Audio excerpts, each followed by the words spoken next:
So when you're completing tables like this, as a reminder, the first place to look is always to go down and see what it's asking you to write an expression for.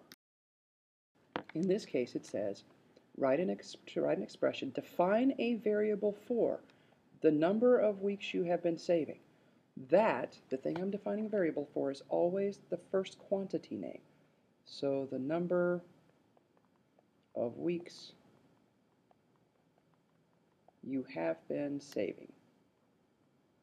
And I'm just going to write it exactly the way it looks there, except for I'm shortening that just to make sure that I can fit it in this box.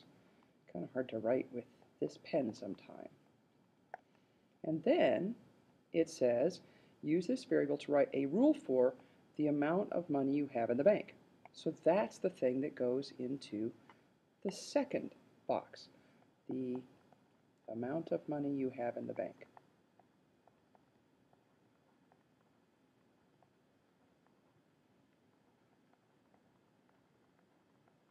Hopefully your writing is neater than mine is on here.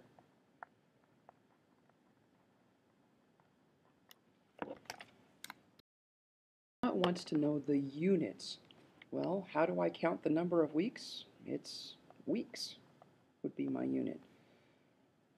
What unit would I use for an amount of money? Well, in this country, we're talking dollars. Question 1 says, how much will be in the account after 4 weeks? 2 says, how much will be in the account after 10 weeks? And 3 says, how much will be in the account after 16 weeks? So that's the number of weeks. That's going to go into my first column. Well, it says I started with $35, and I'm saving at $10 a week. So if I've been saving for 4 weeks, I've saved $40. But I have to add that $40 to the original $35, so that's $75.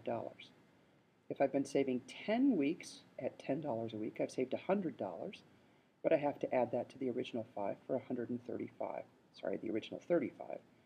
And I've been saving for 16 weeks, I've saved $160, added to the original 35 is $195.